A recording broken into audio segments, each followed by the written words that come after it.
Inilah yang bikin Gubernur Jabar Deddy Mulyadi dijuluki Mulyono Jilid 2. Gubernur Jawa Barat, Deddy Mulyadi, kembali jadi sorotan setelah singgung pemerintahan Provinsi DKI Jakarta. Bahkan, Deddy Mulyadi sampai dijuluki Mulyono Jilid 2. Ia juga dijuluki sebagai Jokowinya Sunda. Deddy Mulyadi mengaku punya ide dan gagasan buat DKI Jakarta.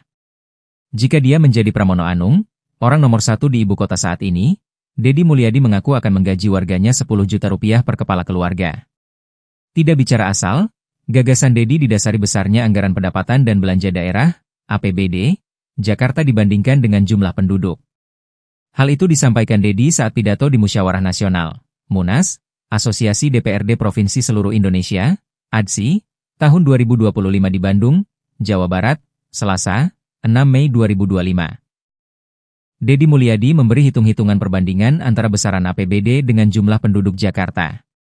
Besaran APBD Jakarta di kisaran 90 triliun rupiah, sedangkan penduduk Jakarta ia genapkan menjadi 10 juta. Deddy mengasumsikan satu kepala keluarga terdiri dari 4-5 orang, maka ada 2 juta kepala keluarga di Jakarta.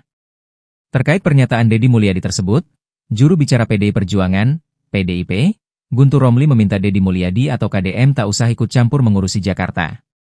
Dia menekankan agar politikus Gerindra ini mengurus Jabar saja.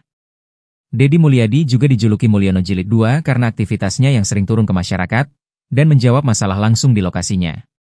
Di media sosial, aksi Deddy itu dihubung-hubungkan dengan gaya politik Jokowi yang juga sering turun ke masyarakat, karib dengan sebutan blusukan.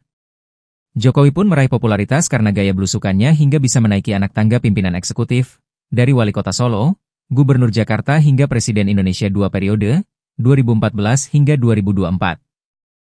Namun, pengamat politik Burhanuddin Muhtadi melihat perbedaan telak antara Deddy Mulyadi dan Jokowi. Menurut Burhan, Deddy Mulyadi sangat artikulatif, sedangkan Jokowi tidak. Seorang Deddy Mulyadi bisa menghadapi masalah dengan berdialog, diskusi hingga berdebat. Salah satu faktor perbedaan Deddy Mulyadi dengan Jokowi adalah latar aktivismenya di kampus.